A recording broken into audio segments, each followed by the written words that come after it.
burning my eyes! Ating i-breakdown ang lahat ng sekretong detalye na maaaring nalagpasan mo sa Hotel Transylvania 4. Ang mga natatagong Easter eggs at references ay aking hahanapin. Sana'y napanood nyo ang pelikulang ito dahil ang video na ito ay puno ng spoiler.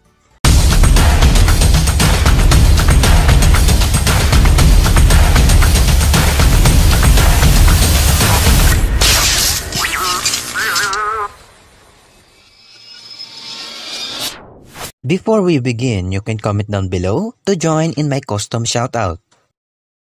Ang Hotel Transylvania ay nagsimula sa isang selebrasyong 125th anniversary ng hotel at si Dracula ay may sekretong plano. At yun ay ang pagre-retiro niya at ipamamana na niya kay Mavis ang kanilang nasimulan. Aso ang problema niya, kasal nga pala si Mavis sa isang tao na si Johnny. At si Johnny rin ang naging dahilan kung bakit ang plano ni Dracula ay hindi na sikreto. Nakita natin muli si Van Helsing. At napansin nyo ba ang ilan sa mga gamit niya?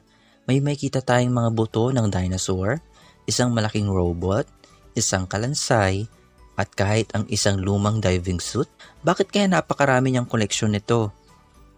Kung malinaw ang inyong mga mata, makikita natin ang isang eroplano na ginamit niya sa Hotel Transylvania 3 upang hulihin si Dracula.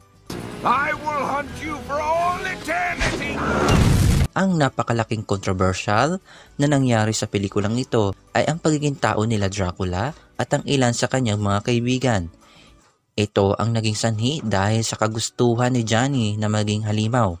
Naging dragon si Johnny, si Drac ay naging isang taong parang pagod at puyat. At ang Invisible Man ay ating nakitang hubot-hubad.